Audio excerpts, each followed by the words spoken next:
It's a great honor indeed, respected Vice Chancellor, sir, respected Secretary, sir, or Principal, sir, and all IQAC team. I'm indeed, humbled as Vice Chancellor, sir, is also there. A bit nervous as well. I am nothing against his experience. So, sir, feel free to correct me wherever I am wrong. No. Please, sir. Learning is always reciprocal. That is what I believe. Okay. Yesterday, when we had a tryout of Zoom, we were trying to ensure that everything works fine. I shared with Ramasubaya sir and his team that I have a long association with Madurai Kamaraj University. I did my MPhil in education from Madurai Kamaraj University long back in 2008-9. Okay.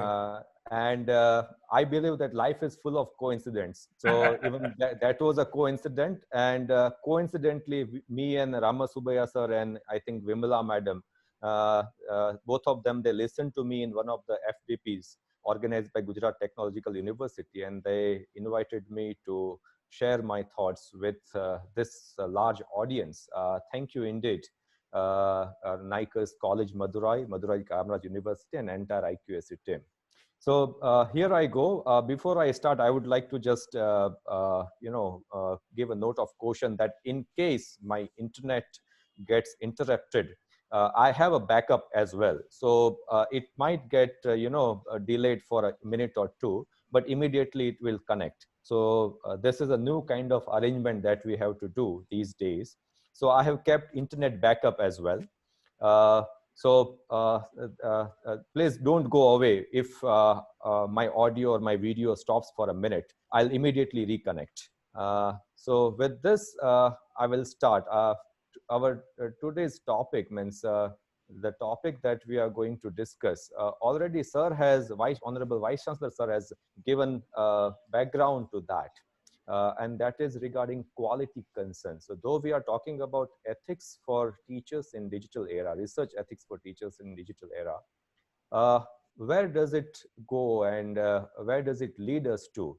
So that is addressing quality concerns. So without ethics, we cannot address quality concerns, that is for sure. Obviously, ethics for teachers are much beyond this. We will discuss about it. But when we are talking in terms of research, we will consider, or we will keep this as a thesis, that we are trying to address quality concerns. By the end of my session today, I may not be able to answer all the questions, or I may not give you some concrete answers, but I will definitely, leave you to some questions concerning quality. So though we will try to answer that, what do we mean by research ethics? Why are we discussing ethics today? I am a bit, unhappy when I have to discuss ethics in the field of education, because education is something that that is supposed to, guide the society in the right behaviors, in the right choices, in the right decisions. But unfortunately, we have to discuss even ethics in the field of education. That's not a credit for education fraternity at all. But still, since it's a problem, education is supposed to, take up all the challenges and address them. So this is also a challenge, and I'm sure only education can address that challenge. Next is why is it a concern? Why research ethics, or why ethics is a concern in digital spatial more than ever, digital era more than ever? So we shall try to elaborate on that, and try to learn the consequences, that what happens if ethics are compromised.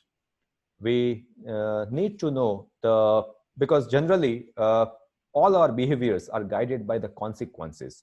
We know that, okay, there is a sort of punishment, it's lockdown, all right. So if I go out without a mask, or if I go out when there is a restriction time, then police is going to catch hold of me and going to fine. So that guides my behavior.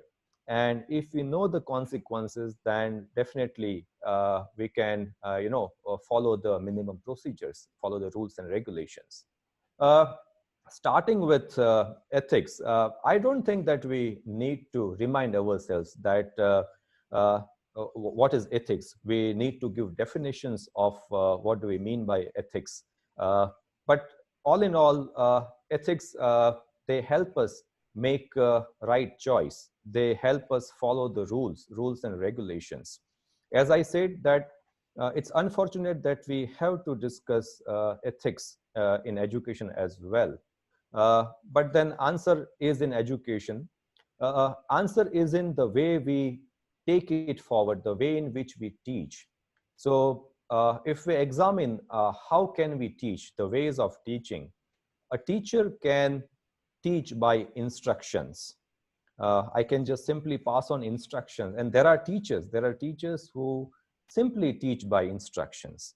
There are teachers who teach by examples. So sometimes instructions coupled with examples. And that's how we go and in the classroom and we teach. And there are teachers, I'm sure all of us, we remember teachers, only a few teachers from our school days, not all, only a few teachers from our college days, and not all. And whom do we remember? The teachers who influenced, our lives. Okay. So that is also one way of teaching, that by instructions, by examples, and by my own conduct, I influence the lives of millions, lives of my students. I can change altogether. I can change people, okay, upside down. So that's definitely a credit for teachers, that we are shouldered with this big responsibility in our society. So we can make a substantial difference in the way people live. And the same applies to research ethics or the research process as well. So a good guide, a good teacher can influence the students, and that can solve our problems, many problems. Now, before we proceed, I would like to talk about some changes that have happened, methodological changes, changes in the way we do something, and what we call paradigm shifts. So the world has moved. The world has always moved forward. It has never stopped, whether it's COVID-19 or plague, or whether earthquake or flood or tsunami, whatever. We have moved forward, and we have found new ways of dealing with the situations. And I think as a result of that, we moved from communism to capitalism, from manual to automatization. With the invention of technology, with the industrialization, things became easy for us. And a local world, from local to global, we became a global village. And I think that's why it's possible that different people sitting in different corners of the world, not only in India, but in different corners of the world, we are able to share our ideas. So we have moved from secret to sharing. Now, we are not worried. Okay, now we are not worried that someone is going to, steal my idea and going to use it, because everything is available. There was a concern a few days back regarding even the Zoom app as well. And people were raising concerns that, yeah, Zoom is not secure app. We had also discussion amongst our colleagues, staff members. And I believe that Zoom may be, or any app, for example, not only Zoom, but if we don't use them with some minimum security steps, anything on internet poses a security threat, poses a threat to your privacy. But to education, it's not that much a threat, because in education, we believe in sharing. We share ideas. Okay, it may be a threat or it may be a concern for a private company, but not in education. So even if someone steals my presentations or records my presentation and shares it, I'm going to benefit. All right. and education is going to benefit. And as I said, that education is reciprocal. So when I interact with an audience, when I interact with my students, even I benefit day by day. Each session, each minute spent with my student, I believe that it's a learning experience for me. All right, and that is what keeps me alive as a teacher. Another paradigm shift that the world is noticing, especially the education fraternity, is from teaching to showing the ways of learning. All right. So now focus is not on just teaching, okay, on just disseminating knowledge, on transmitting knowledge from one book to another, from one source to another, but we believe in showing the ways of learning. I would like to take 2-3 minutes as a detour just to share a story with all of you, and the story of story from Chandogya Upanishad. Upanishads are, ever guiding source for us. They never expire. They have answers to situations in all difficult situations. They have answers to all the problems, in fact. So in Chandogya Upanishad, there is a story of Uddalak Rishi and his son, Shvetaketu. So as it used to happen in those days, that when a child reaches certain age, the parents would send him or her to, especially him in those days, to some ashram. The child will go to an ashram and will spend almost 13, 14, 16 years there, will not come home, all right, during even vacation. There was nothing like vacation, because education was part of regular life. It was not a separate activity for us. So Shvetaketu was also sent. He was sent to an ashram, and he learned so many things. He almost spent 15, 16 years there. And then he returns home. And that teenager boy is so excited to share with his father. What did he learn? What did he learn in those 16, 15, 16 years? And he goes on and on and on telling his father that, dear father, I learned this. Dear father, I learned that. And he goes on for almost 3-4 hours. And his father listens to him for that much time. So when everything gets exhausted, there is nothing left to sharing, his father asks him one question. And that is what the question that is for the teachers today and for the students as well. It is relevant as it was in those days. And his father asked that, my dear son, have you learned through which everything can be learned? My son, have you learned through which everything can be learned? And that's a question today, that what are we teaching? What are we teaching in this digital era? What are we teaching today in this world of digital explosion, knowledge explosion? When knowledge is changing day by day. Okay, sir talked about syllabus in his talk, that we need not change the syllabus. We need to upgrade though. We need to upgrade the syllabus time to time. Otherwise, we are outdated. And our students are not going to, take interest in what we are teaching them in the classroom, what we are sharing them to you, or what we are sharing to them in the classroom. So there are so many changes. And one more paradigm shift that I have added here is a world before pre-COVID-19 and post-COVID-19. This is evident in our session today. I talked about my backup, internet backup. There was a time, all right, when teachers, they used to go to the classroom and there was a box of chalk sticks available. Okay, so you exhaust one chalk, it is finished and you get another. There was a backup available. But these days, we need different types of backups. And I think no one talked about having internet backup for a session or having power supply backup for teaching and learning before we face this COVID-19 situation. So we are undergoing a paradigm shift and change is constant.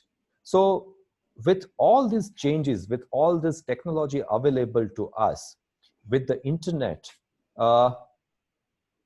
we have all the reasons to believe that research practices in our country, I'm not talking about research at the international level, but I would like to focus on research in India only. All right.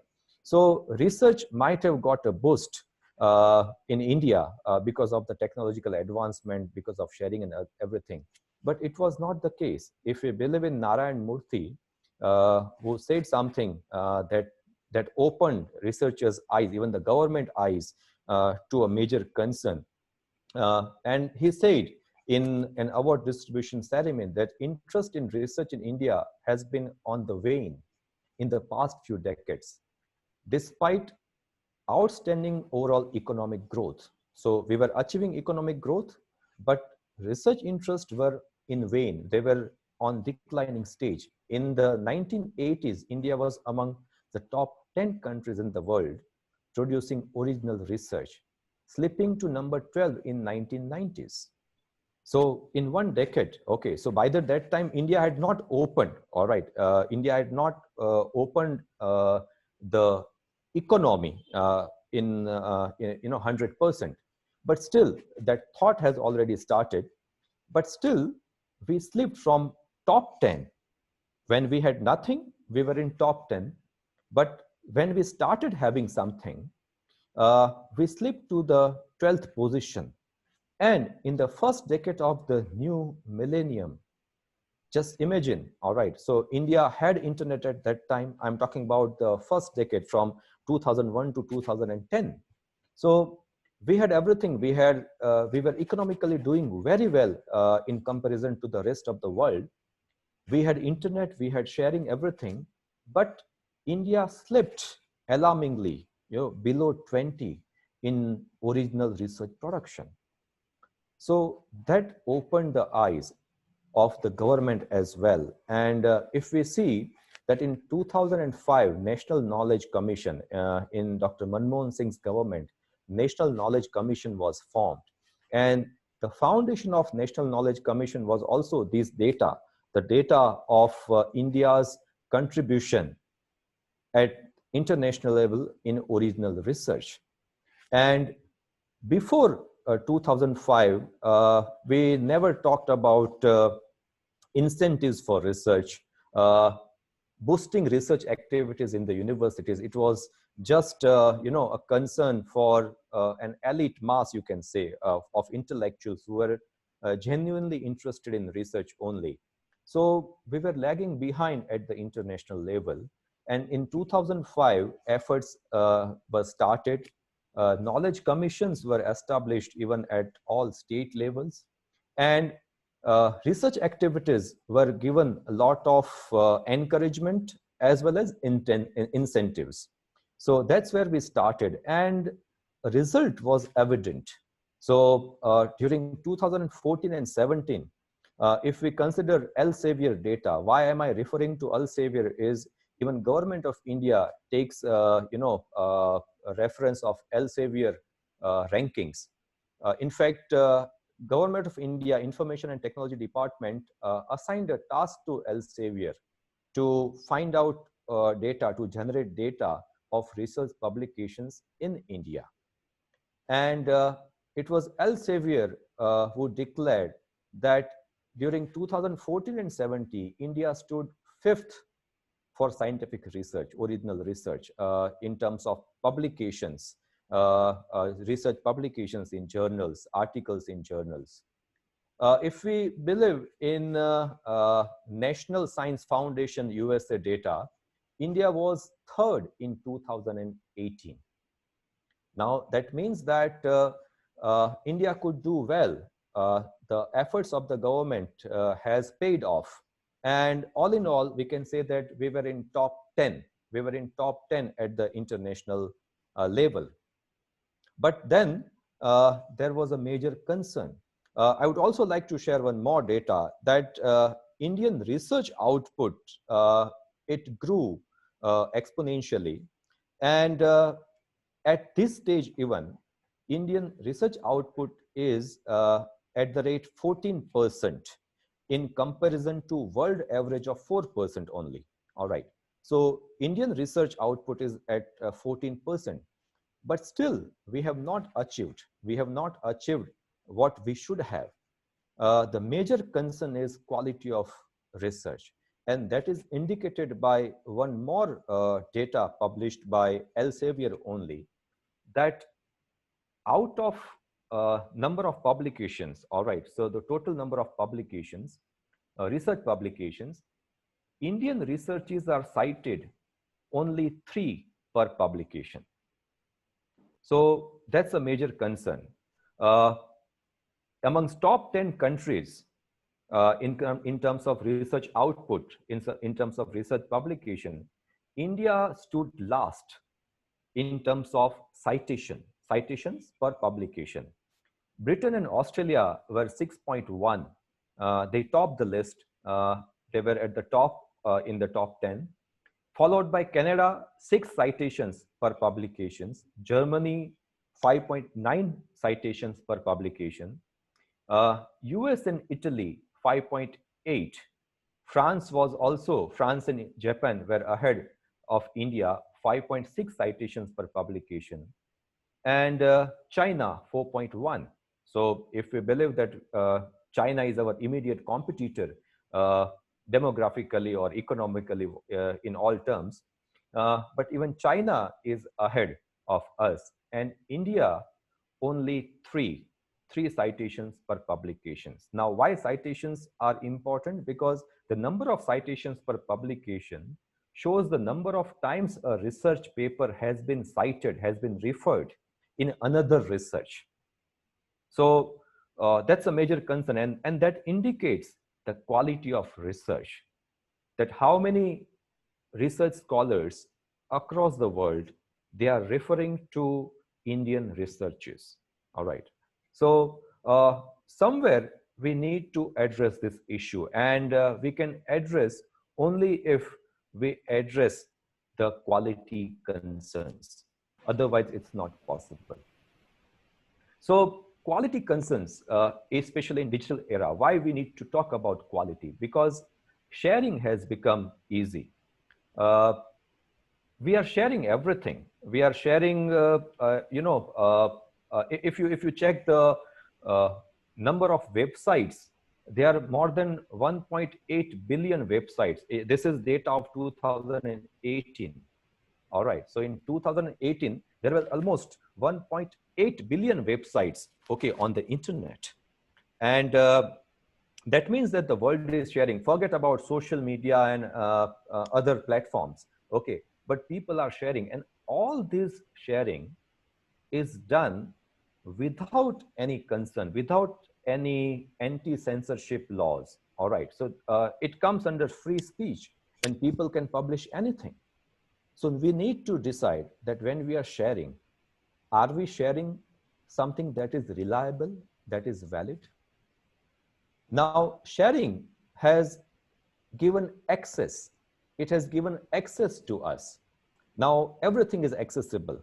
So some book may not be available. Okay, it may be just a print. It may not be available in the market. If you go to any online shopping site, okay, it will say it's out of stock. If you go to any publisher, the publisher will say that it is out of print. But sometimes you get them online. So access is possible. You can access to my research. My research has been shared. You can access anything that is available.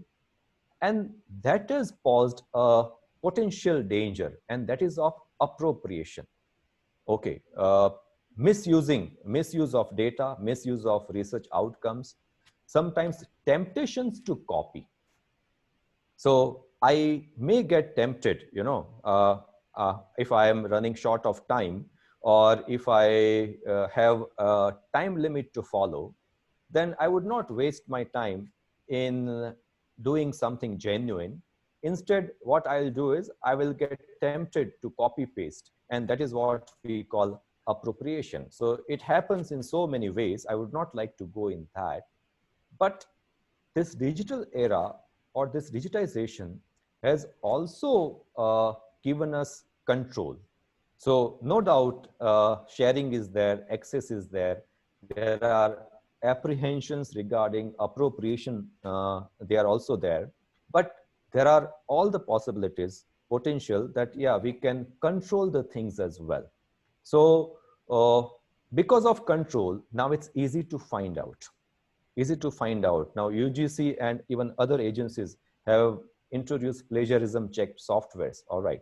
So if I copy something, and if my data or the things that I cited from the sources that are available digitally, it's easy for anyone to find out from where have I copied. All right. And that helps us exercise control as well. Now, as I said that the sharing has made things available. So even if I refer to Elsevier data once again, so according to Elsevier data only during 2014 and 17, in India, 5,64,369 research articles, okay, original research articles, they were published, they were shared online. Now, out of this, almost 6 lakh, you can say, or 5.5 lakh, 16.7%, they were in top journals of the world. All right, so it's a huge data, 16.7% in top journals, and 16.2% international collaborations were made.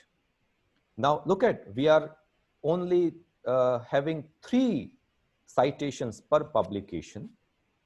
But against that, we had publications in top ranked journals. And though we were not cited, so it's not that our researches were not available to the people, or our researches were not available to a quality research scholars, okay, or quality human resource in terms of research. It was available to the people.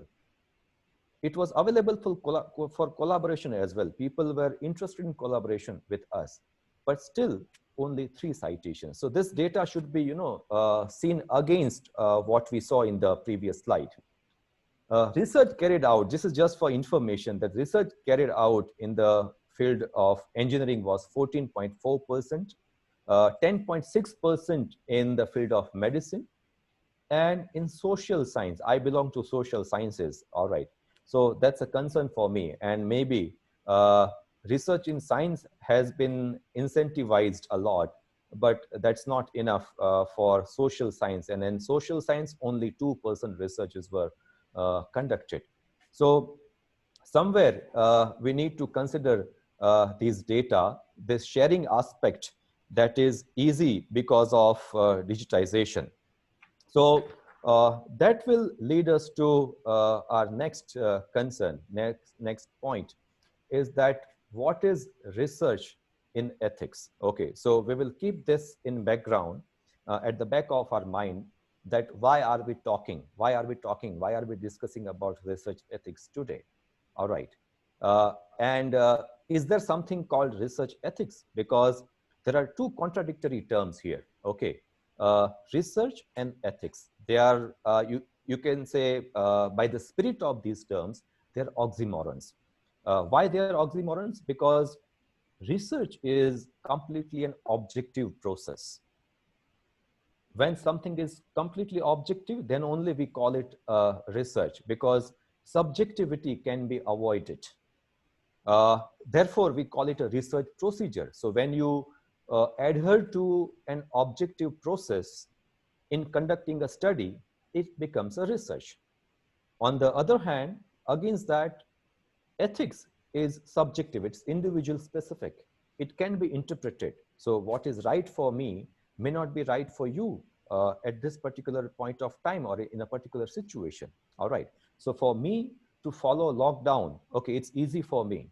And I strictly follow the rules of COVID-19 lockdowns. But there are migrant workers and there are their problems. All right.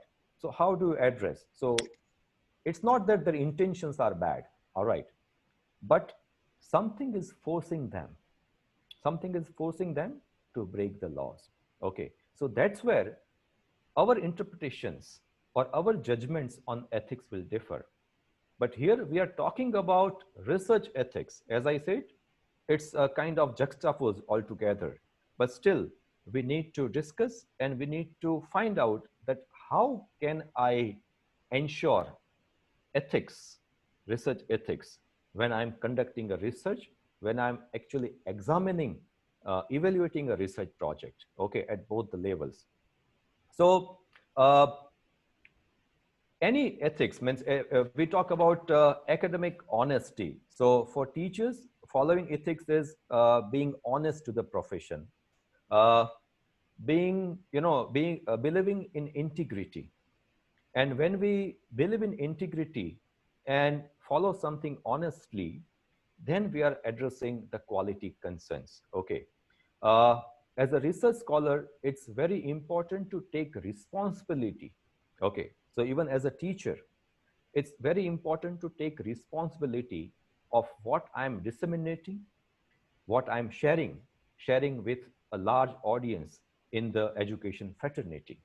So ethics is basically taking responsibility of what I'm doing. So the question here is that in this entire process of research, where, when does it begin? When do I start addressing these concerns? When do I start addressing this research ethics or say quality concerns? All right. If we divide our research process roughly, okay, we can divide it into three parts. That is pre-research, during research, and post-research. If we want to address the quality concerns in research, in education, we need to follow research ethics at all three levels: pre-research, during research, and post-research. And if we follow small steps, it's not difficult. I don't say that everything, okay, that comes under scrutiny at the end of research is an outcome of bad intention. No, it's not like that. Sometimes out of ignorance, we don't know what is supposed to be done, and therefore we, we do something that is not acceptable internationally. All right. So in order to make our research qualitative, we need to follow small little steps during pre-research, during research, and post-research. We'll take this one by one, and we'll begin with pre-research procedures before I begin. So what do I do? First step is finding research gap.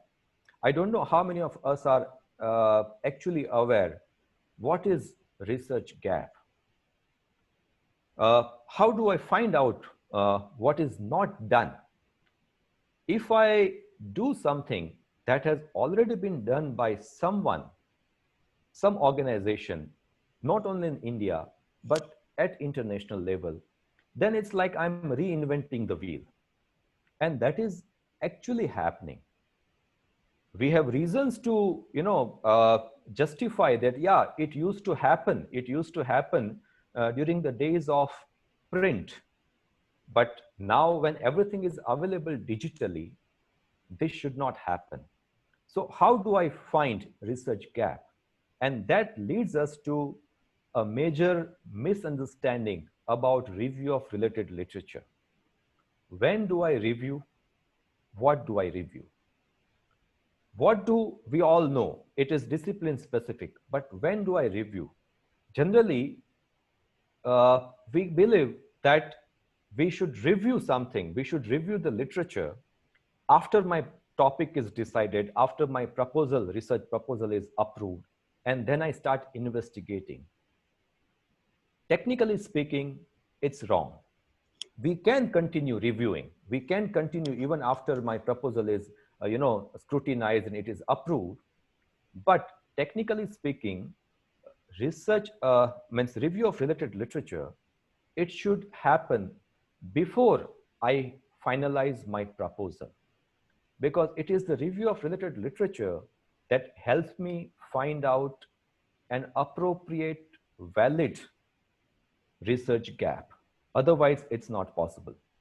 So without reviewing enough, if I start my research, then there is a chance that I may end up reinventing the wheel.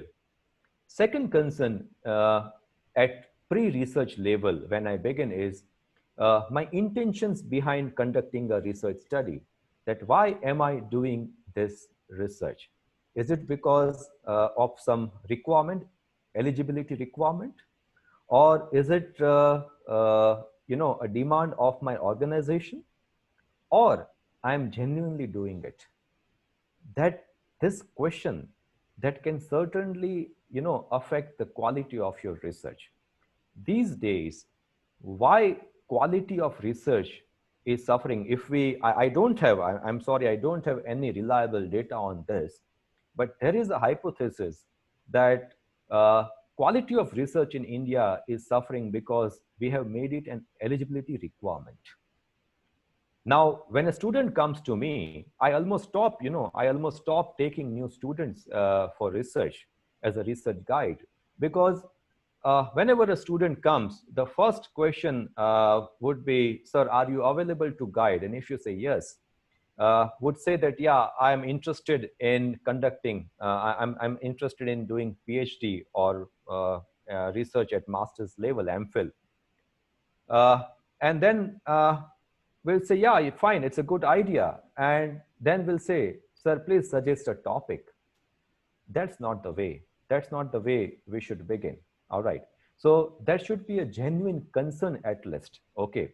Whether it's an assigned task, whether it's a requirement, whether it's an eligibility requirement, we should have a genuine interest in that area, in that field at least.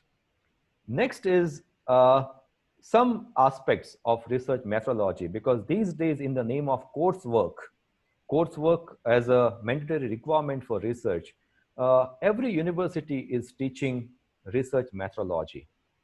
But are we addressing the concern that the research methodology that I am going to adopt suits my research or my research area? Sometimes we just ignore. And in majority of the cases, for example, if I specialize in qualitative research or quantitative research, I will guide my student in that way. All right. So the best way is to help the students explore, help the research scholars explore research methodology well in advance, so that they can decide what is suitable for their area of research. And legal aspects. Now, legal aspects at many levels. Okay. In science, in medical field, it can be addressed at a different level. It's a concern at a different level. For a person like me, who is conducting research in language and literature, it's a concern at a different level. But there are legal aspects. It may be a patent, or it may be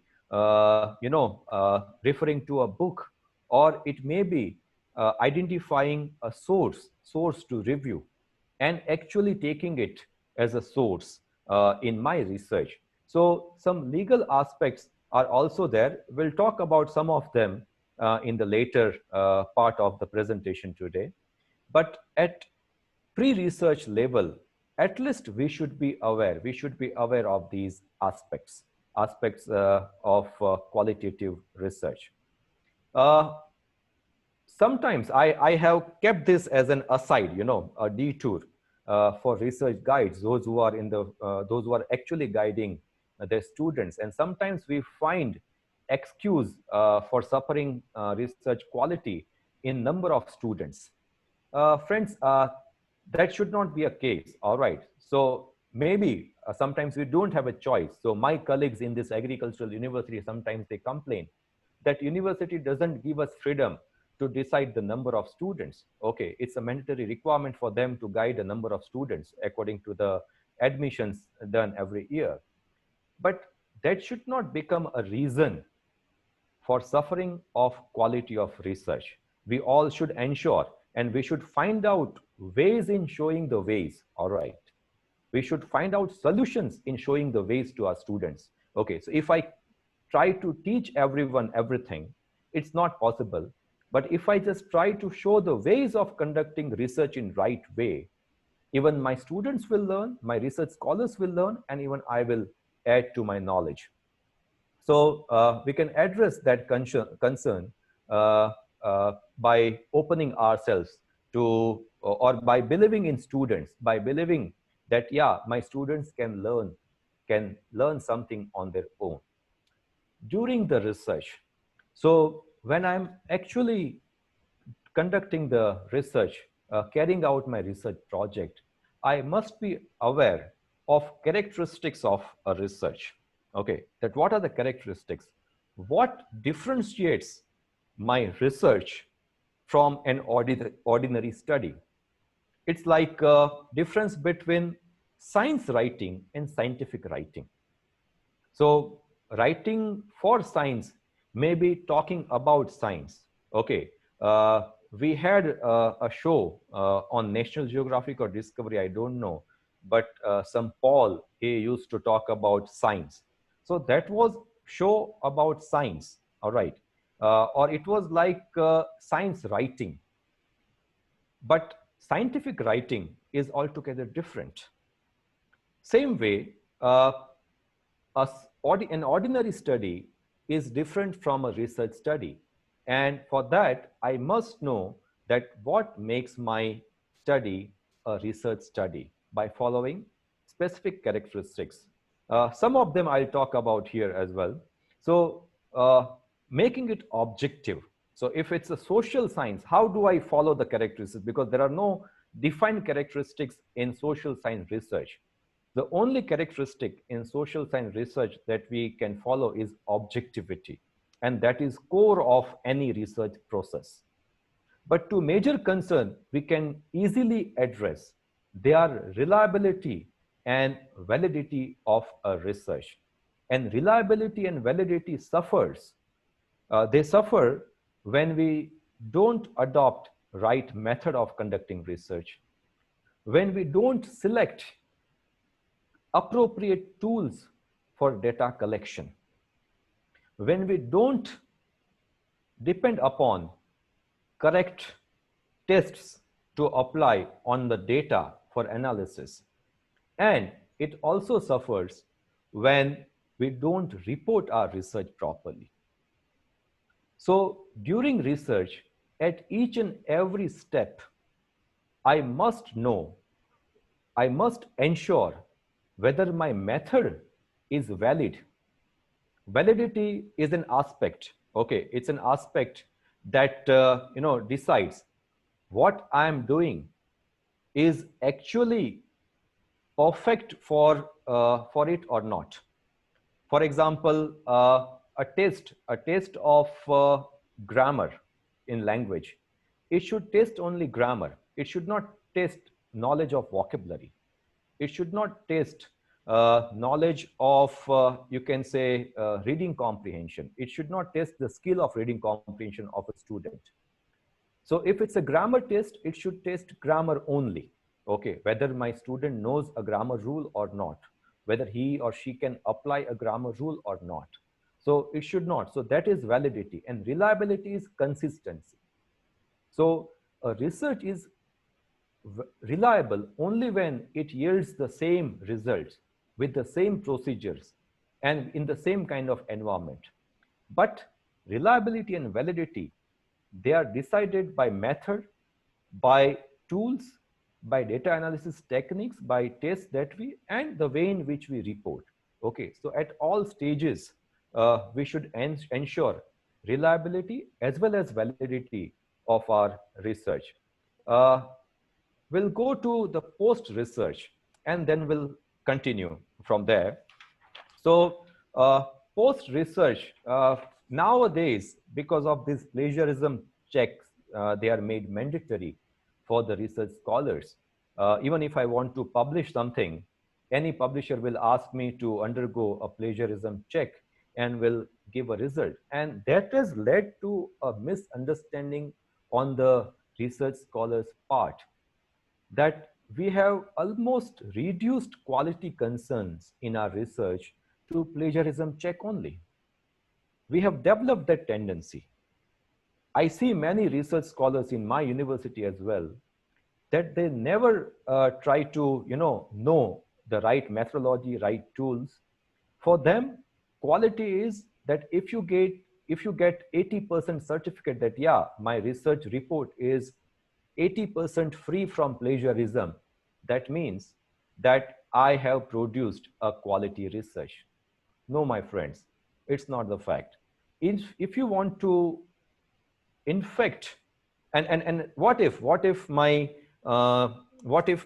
research or my plagiarism check gives me results below satisfaction? If it says, okay, your thesis or your research report is 50% or 60% plagiarism free, what do we try to do? How do we try to rectify that? We just try to make changes in the report. We try to make changes in the language of the report writing. We change some words. But does it ensure that my research will become qualitative after that? Because plagiarism check is a quality measure. It's a measure in ensuring quality of research. But I cannot go once again back, okay, and decide the procedure, method. I cannot change the method. I cannot change my data collection. I cannot change my analysis even, okay, because analysis depends on the way in which you have collected data. So sometimes we don't know about all these things. What we do is we just try to, make some changes at the end and we produce it. And universities are accepting it. Okay, so even they are not at fault because that has been made mandatory for them. So if there is a certificate, it's like in today's situation, just an aside, just to, make the atmosphere light, because I think it may be becoming too serious for you, that if I get a certificate today that, yeah, I am not infected by COVID-19, does it mean that that I am disinfected or I'm not infected tomorrow? No, it's not possible.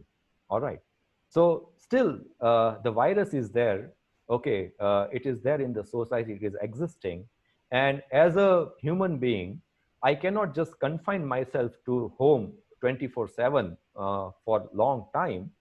I have to go out, and there are chances that I might get infected. The same way, we are not addressing actual concerns by just getting plagiarism certificate. So where does it begin? Where does this concern begin? As I said in the beginning, this is just a revision, that it begins with the first thought of research, whether the area that I have selected is genuine or not. Okay, finding the research gap, and then sustaining itself during the research, sustaining the same idea of quality, okay, of genuineness throughout my research process. And then ultimately it results into a quality research. All right. So forget that if you have a plagiarism check certificate, and even if you have achieved 100% plagiarism free certificate, that doesn't mean that your research is qualitative, because